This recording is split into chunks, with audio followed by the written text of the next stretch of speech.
banány, to prídete na Vianoce a bude vôbec, ak sa vám bude, lebo tu len 4 kg asi a to máme pre celú dedinu.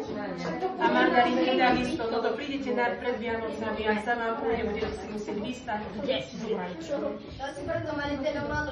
Som od 5 rána stal v rade na banány. A viete čo? Došiel som na rad a zostali mi už len 2 kusy. 2 banány? Neme povolenie a devízy. Čo sú to devízy? Peniaze, ktorými sa platí v zahraničí, ale tých obyčajní ľudia veľa nemajú. A tak ľudia žili zo dňa na deň, čakali v radoch, pozerali správy, kde sa hovorilo len to, čo režim dovolil, ale aj napriek tomu snívali o slobode, o svete, kde sa môžu rozhodovať sami.